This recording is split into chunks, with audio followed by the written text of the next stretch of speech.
So welcome everyone. So tonight's topic is, there's a concept in the Bible, because all the wisdom of Kabbalah is taken from the Bible, and it's important just to know a little bit of history also, that when this wisdom has been passed down since the beginning of creation.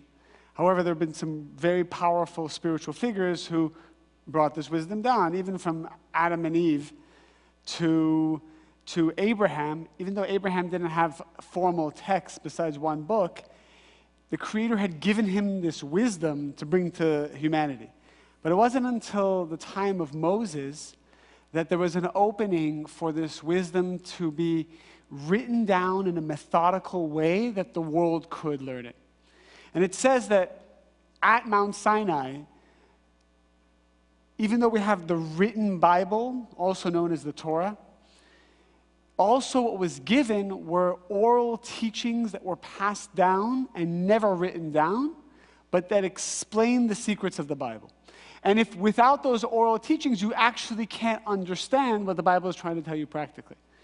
So part of those oral teachings, for example, was Kabbalah. So the fact that we have Kabbalah, it's helping delineate and extrapolate and show us the secrets of the Bible. So one of the things that, one of the pieces of wisdom in the oral teachings is also called the ethics of the Father, or in Hebrew it's called Pirkei Avot. And one of the things that, it's basically wisdom that was passed down from generation to generation. And one of the bits of wisdom that it says is that fear of God leads to wisdom, and wisdom leads to the fear of God. Fear of God is a concept that religion has distorted, and we're going to learn what is the secret of the fear of God. And last week we actually talked about the different columns, left column and right column. And when a person lives his life by both the left column and the right column, this is how you have balance, this is how you're protected, and this is how you access the light of the Creator. So, what is the fear of the Creator? In life, anytime you have any fear, it draws the Satan into your life. Every time you're afraid, you actually have lack, and this lack always will draw chaos. So think for a moment, what kind of fear are you experiencing in your life today? What is one fear that comes to mind for you?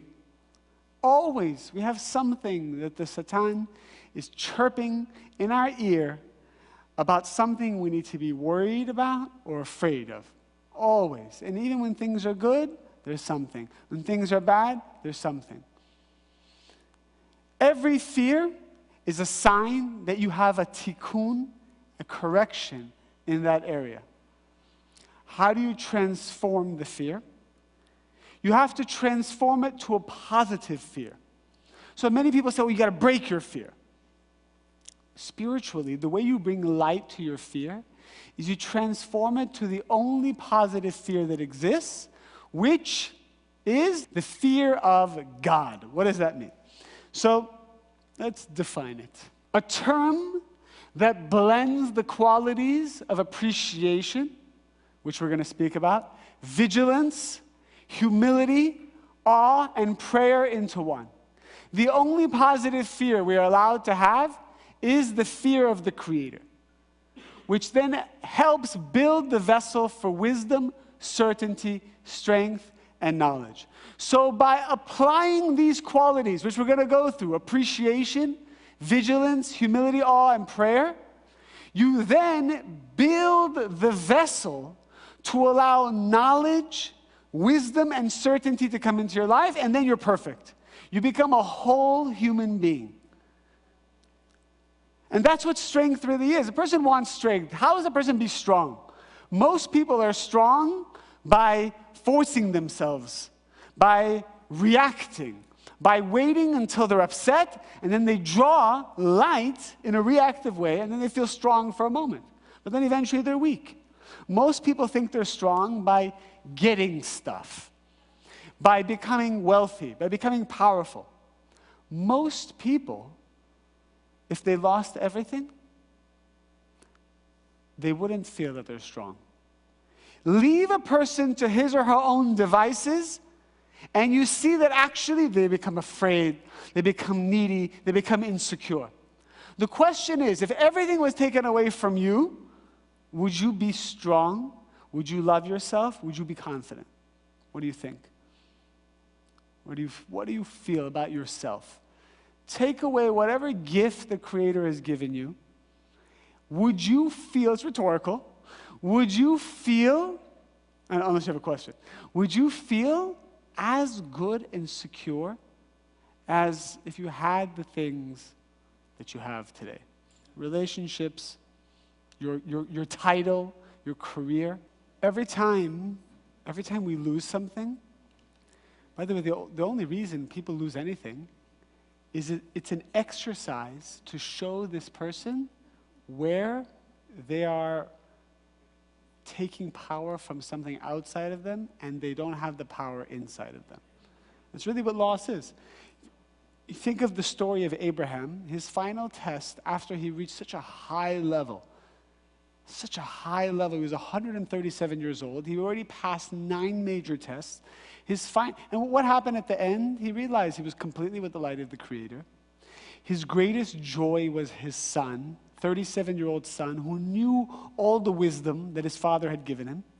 The Creator told Abraham that your son will be part of the lineage that will bring all this wisdom to the world, eventually leading to Moses, etc., and the whole world will know how to access the light because of what you taught your son. After the Creator tells him that, his final test is, okay, now go sacrifice your son. The Creator on one hand says, your son will be what causes the world to know the light. And now, your final test, I'm asking you, raise your son as a sacrifice, which some people interpret to be that he said, go kill your son. Obviously, the Bible doesn't make sense in this story. Think about it. What was the final attachment that Abraham had to energy outside of himself? And it wasn't his own light that he owned. It was the pride he had for his son. He was proud. He just taught his son all the secrets of this universe and then was told that his son will be the reason why the whole world will have peace eventually. Wouldn't you be proud? Wouldn't you feel like some of your joy is invested in your son? That without it, you would be sad? So Abraham's test was he even had to let go of that. He couldn't even rely on his own child for his happiness. I mean, that's how high of a level spirituality goes. Because as long as you depend on anyone for anything, you actually can't give to them. You can't give someone you depend on, you can't give to for energy. Think of someone you depend on financially. Let's say it's a big client. A big client who writes you always a big check. Do you really care about them? Can you really be honest with them? Can you really be honest with them? Are you yourself around them? Are you around them the way you are around other people? One time I had a student who was in real estate, and he says, I'm having a lot of trouble with my wife. A lot of trouble. I've tried everything. She just this, she just that. So I said, okay, let's do a meditation together. That's what I said. He said, okay, let's do a meditation. I said, close your eyes. Now, imagine your wife is a buyer, someone who's looking for a home, who wants to buy $100 million home. How do you treat this buyer now? And he starts to laugh. Because what's happening? How is he going to now treat this customer, this client, who just happens to have a $100 million budget, and he's an agent? You know, it's 3% of $100 million. It's a nice commission. He's going to roll out the red carpet for this one all the time. In the middle of the night, he's going to take the phone call. In the middle of the most stressful work situation, he's going to take that phone call. He's going to be thinking about this client in the shower, during breakfast, in bed. Even when he's with his wife, who is he thinking about? The client. So when we need something from someone, they make us sometimes be the best version of ourselves, but it's not real. It's fake. Can we be the best version of ourselves when we don't need anything from anyone and we know we're not going to get anything from anyone? And that's why tests come that people take energy away from us. How do you act when you're not getting the energy you want? How do you act when you're not getting the energy you want? So to build that inner character, that strength, this is the fear of the Creator, encompasses all the qualities we need to build inside of ourselves. It's the left column. It means it builds the vessel of the person. So let's go through these qualities. Quality 1, appreciation. I just wrote one verse of appreciation, but let's go through as many as we can. Appreciation for what the Creator can do at any moment for His creation. We don't really think about it. Satan's job is to make us not think about it. But to actually think for a moment, wow, the Creator is sustaining me and my life and every gift I have. To actually think that. Sometimes it's hard to have appreciation for the Creator, so you practice by having appreciation for people. People in your life. People you have relationships with. Think of 2 people right now that is just normal. You live with them, you see them all the time, they're just there. It's cliche to have appreciation for them, but it's the work of building inner character is to actually take a moment and say, okay, let me think about why I appreciate this person. And as you appreciate people, you'll learn how to appreciate the light. And once you appreciate the light, you're going to get everything. The reason why we don't feel the Creator is because we don't feel people. It always starts with how you act with people. The second, vigilance. This is an area where I think a lot of people, all of us, we get tripped up.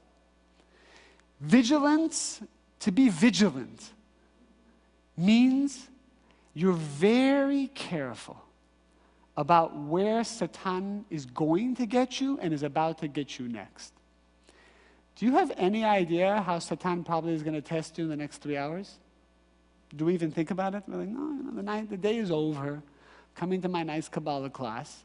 And when I'm done, I'm going to go home. And I'm going to eat something, answer some emails. I'm going to watch some television, and I'm going to go to bed. But actually, to say, you know what? Where is Satan? Well, how can I act like the light? Where is he going to come from? Not to be paranoid. It's not about paranoia. It's about, just ask yourself the question, I'm going out tonight. Where do I usually make mistakes when I go out? Where do I usually make mistakes when I come home? Where do I usually make mistakes when I'm with my friends? You know what? Every time I'm with my friends, I end up complaining. Every time I come home after a long day, I end up being an energy drainer, an energy sucker, and being pessimistic or whatever, as opposed to being lively and giving love, even though I was giving all day. Always to check where the opponent is coming. Especially when things are what? When is it most important to be vigilant? When things are good or when things are bad? When things are bad, are we vigilant? Things are bad, we're actually vigilant. Because it's bad, we start to wake up. My favorite example of being vigilant. You're watching a show like this. You're watching a show. And you're just in a zombie state, total zombie state. Your eyes are 75% open. The whole body's in relaxation mode and comfort. Maybe you're passively eating something, and you're engaged watching this show. And then all of a sudden, a person, a child, somebody, comes and stands right in front of your show. Watch how you become vigilant all of a sudden. You're like this, hey, all of a sudden you become activated. You become bothered. You start to go into solution mode. Solution of, hey, get out of the way. Person wakes up as soon as something doesn't go their way. So how do you keep a steady stream of blessings? You activate vigilance when things are great. There has to be a mechanism. Not to have a doomsday mindset, that's not what we're saying. We're saying, wow, I just got a blessing. How can I be vigilant? How can I be vigilant? Every time something good happens, Satan wants that energy. That's it. That's all. That's all that's happening. And when you're going through a tough time, it's because energy is about to come. So Satan wants that too. So he always wants you. When you get the energy, he wants it. And when the energy is about to come, he wants it. Tough time means light's trying to come in, but the vessel it's not big enough yet. The vessel's not pure enough. So the light's trying to come in, and then you feel stress, you feel pressure, you feel anxiety, you feel like things are crumbling, there's confusion, there's anarchy. That's the light trying to expand your vessel. So the light's still surrounding you, it hasn't entered you, and that's why you feel the pressure. That's all pressure and stress really are. So Satan sees the surrounding light and he wants to take it. Now once you connect with the light, he wants to take that too. So whenever you're in a good mood, okay, I'm in a great mood, I appreciate it, it's wonderful, but I just also want to be careful that Satan doesn't come and get me reactive. We're actually most reactive when we're in a good mood. I'm in a good mood, all of a sudden, we slip, we forget. And then you see the highs and lows people have. They go up and down, up and down. Amazing, amazing, amazing, and they crash. Amazing, amazing. I've seen people. They're so humble when they crash. And then when things are good, that's it. Forget about everything. Forget about spirituality. Forget about you. Forget about me. Life is good. I'm invincible. I'm amazing. Everybody says it. It must be true. It must be true.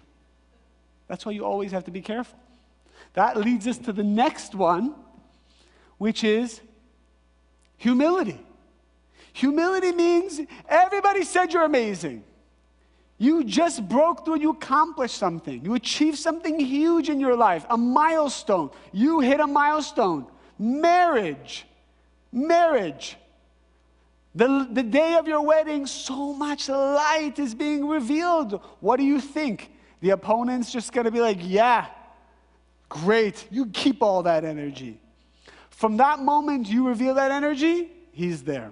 He wants it. He wants a piece of that. Satan's biggest prize is destroying couples. His biggest light, intervening between two people who love each other. There's no greater gift for the opponent, by the way. So much energy is generated between love of two people. His only job is to create disunity.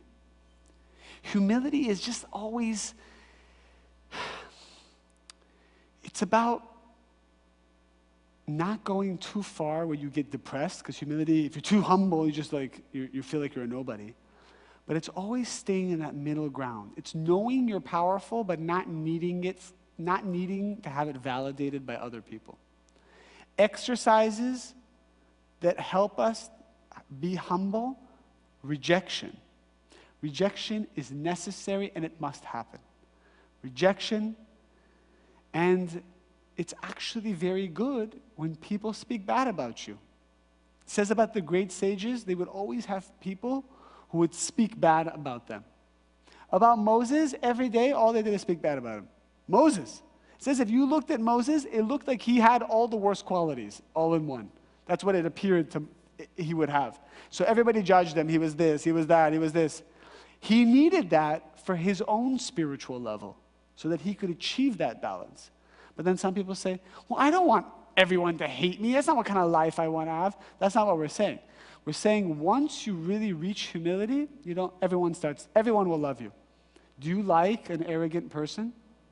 In fact, do you like when someone is trying to make themselves look good in front of you? What do you feel? Do you find that to be attractive? No. Not at all. Not at all. When someone's trying too hard and they're dressing a certain way to try to get your attention, do you find that attractive? Do you find that, wow, in fact, we like when people are concealed. We actually are impressed with people who conceal their gifts. That's humility. Humility is you know you have the right answer, but you still shut up. And you not only shut up, you don't tell yourself, wow, look how humble I am that I just shut up. He gets you. He gets you again. You understand? You're so humble, then Satan goes, wow, who's more humble than you? I don't know anyone. Satan's like, I don't know anybody. And you're like, yeah, I'm so humble. So you always say with the humble face. Humble face. You're judging everyone that no one's as humble as you. So you always have to be careful. Satan wants to set up couples to lose their light so that eventually they attack each other. Right? So Satan's the one who's whispering in your ear, look how selfish they are. Look how entitled they are. Look at this, look at that. Make you afraid of the other person. Make you feel insecure around the other person. That's what Satan does. And then what happens is when we don't act like the light, the ego can't handle it, so it blames the other person. Satan wants always to have us blame the other person. Now, that doesn't mean every couple that breaks up, Satan won, right? Sometimes you finish your tikkun with a person and you move on.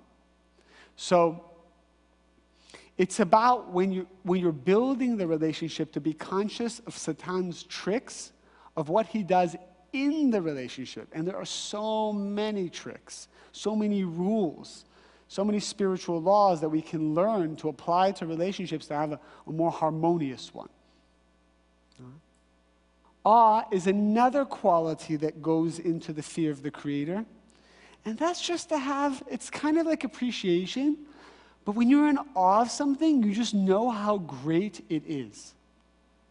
It says for a prayer to be answered, a person must first know that the Creator is the only solution to this person's prayer. Because sometimes we think we pray to the Creator, but you know what? If the check comes, I'll also be okay. God help me, but listen, if I get a check, either is good. So we think that it's going to be someone or something who will redeem us, but I'm also praying to God, He can help, He can intervene a little bit and get involved. A person has to know that everything comes from the Creator. And the second thing is a person must know that the Creator is so powerful, so big, is like the King. The King. And to see the greatness of the Creator. A person can really only see the greatness of the Creator by studying and by learning. Before Kabbalah, did any of us think the Creator, did we feel the Creator was great? Before Kabbalah, yeah, we intellectually knew there was a Creator, but we didn't really feel the Creator. When we leave class, we usually feel the Creator more. We feel a little more awe. We feel a little more humility, a little more appreciation, a little more vigilance of Satan, at least for 10 minutes once we leave, right? And then, because we're in an environment that doesn't really acknowledge these concepts, energetically we absorb that energy. So we lose our consciousness and we go down to another level.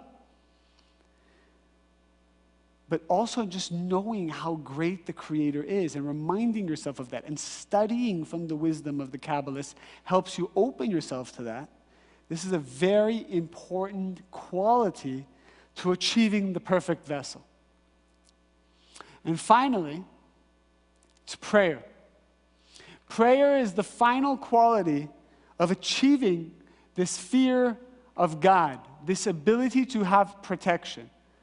Prayer that the Creator always help me and always assist me. And the way to master prayer is to pray in even mundane things. Some people say, how can I pray, let's say you're about to drink this water. Just pray that the Creator reveal the light of this water. You're about to make a phone call. Before you make your phone call and it's ringing, ask the lights for help to speak. But I'm just calling, my friend to see how they're doing. You need help even there. Everything you do, ask the Creator. One time, Rav Berg shared the story, was waiting at a light to cross. And the light turned, that the walking symbol came, and the Rav was waiting there.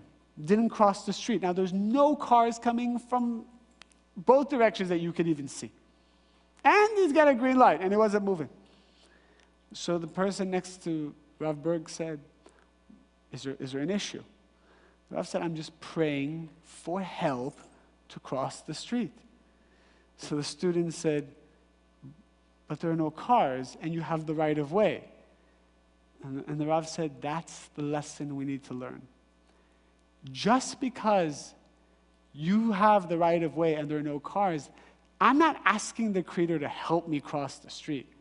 I'm asking that the Creator be involved in everything that I do, including crossing the street. I want that the crossing of the street will be filled with the light of the Creator. So everything we do should be filled with the light of the Creator, even the mundane actions.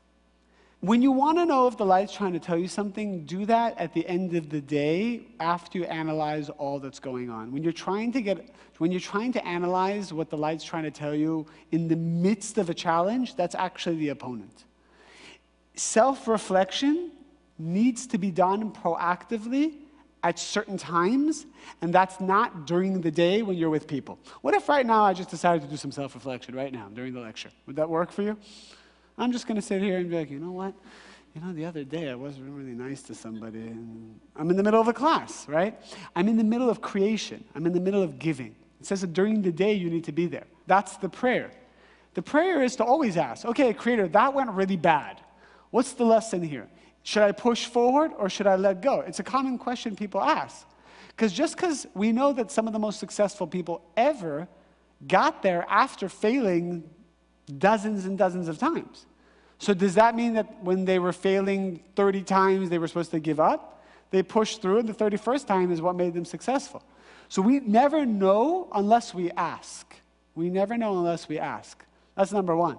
And number two, another way of looking at it is, as long as you act with these qualities, no matter what you do will be successful. So if you get the job, you will be successful, and if you don't get the job, you'll be successful. That's the beautiful thing. What Kabbalah did for me more than anything is made me stop relying on other people and results to determine how I should feel. I just learned as long as I follow these laws, I'm good. Even though I followed the laws and it's bad. I did all the rules, it's bad. No. I did the rules. So why is it bad? So that's an illusion. What do you mean it's an illusion? It's real. I see it. It's bad. No. I'm going to keep following the rules. Just because something bad happened right after that, that's not cause and effect. That bad thing was the effect of something that happened a long time ago. Don't get confused. You can't ever have chaos by living that way. You can't have chaos by having humility. You can't have chaos by praying. You can't have chaos by acting like the light, by having appreciation. You can't have chaos that way. All of these qualities plant seeds of light.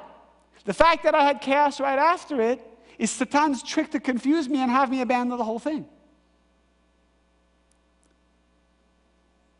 And it's not easy, because part of spiritual growth is your results get delayed to test your certainty, your strength, and to make you not rely on results to be your God. We love Kabbalah until it doesn't work. Kabbalah is so amazing. And then it doesn't work. I don't know about Kabbalah. I think it's a cult. I'm not sure. What just happened? When it's working, we love it. And that's how we are with everything. When the relationship is working, I love you. You're my soulmate. I always knew it. And when they're not doing what you want, I hate you. I can't believe it. I can't believe I got stuck with you. That's how we are. It's very conditional. So to train ourselves, to uproot this, be consistent. When things are good and things are bad, you are consistent. Results do not determine how I feel. Vigilance is really checking in with yourself and asking yourself, are you in the right consciousness? Always to check in. The truth is, people who are all of these qualities feel the most at peace. And when you don't have these qualities, you're actually worried in the back of your mind, even though everything's okay. I know it seems like, well, how can I be at peace if I'm always alert? When you start trying it, you start to see, you know what? I feel I'm more in control because I'm in control of the opponent. I'm not letting him control me. As long as you know what the opponent's up to, you're controlling him. Being present is another quality. Like, if you know... Is that like vigilant? Huh? Is that like, am I pronouncing it right? Vigilant? Yeah, vigilant. Yeah, that's vigilant. Being present is like being vigilant. Okay. When you just have to imagine your weakest moment and prepare for that. That's the idea. You know, someone's coming from out of town, you're about to go see a family member, an ex-boyfriend, an ex-this, an ex-that, an old wound, a scar. That's usually where we're going to fall the most.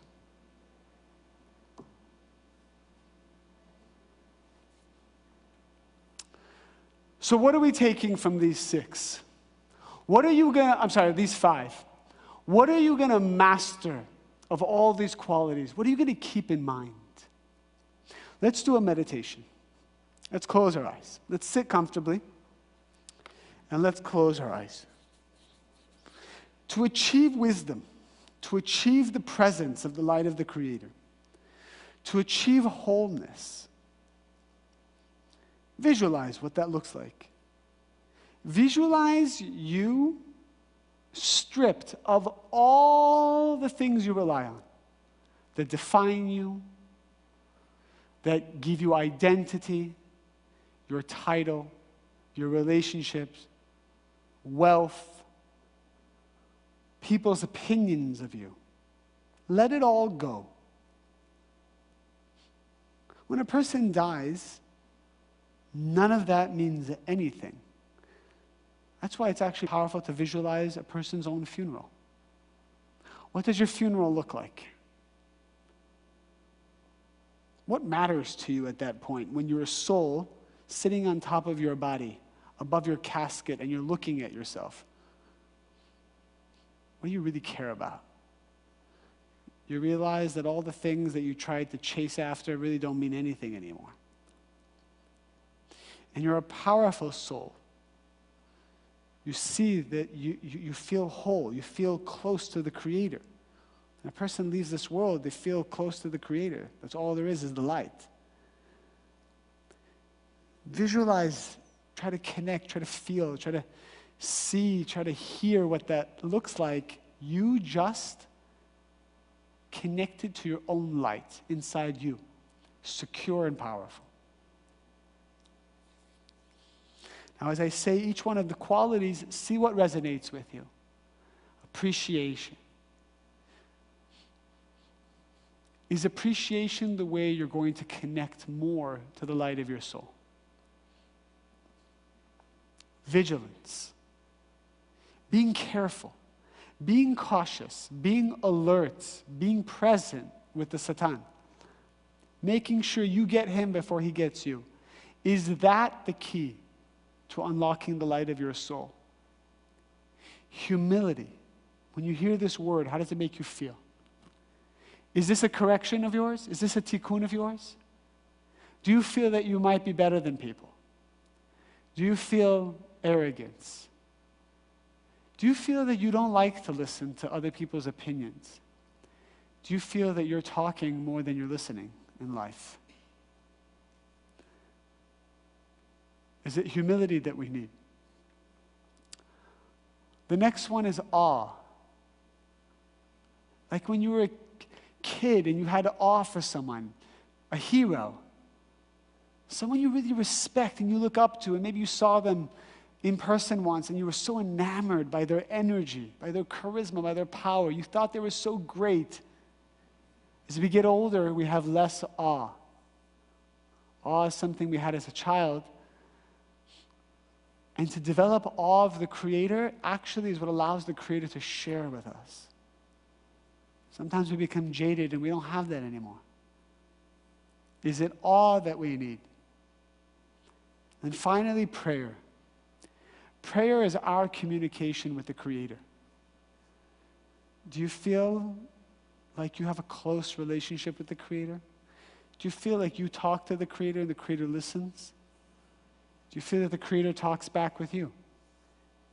Is this a quality that you want, that you need for your soul to be perfect? This is your toolkit, one of many, to achieve the fear, the positive fear, the only positive fear that exists. And with this, you will draw wisdom. You will draw certainty. You will draw miracles. Okay. We can come back. All right? Final thing I want you to do is just share which one resonated with you the most. Which one you desire that the Creator will help instill into your routine, into your lifestyle. By sharing it verbally, you're kind of making a contract, a commitment to apply it this week.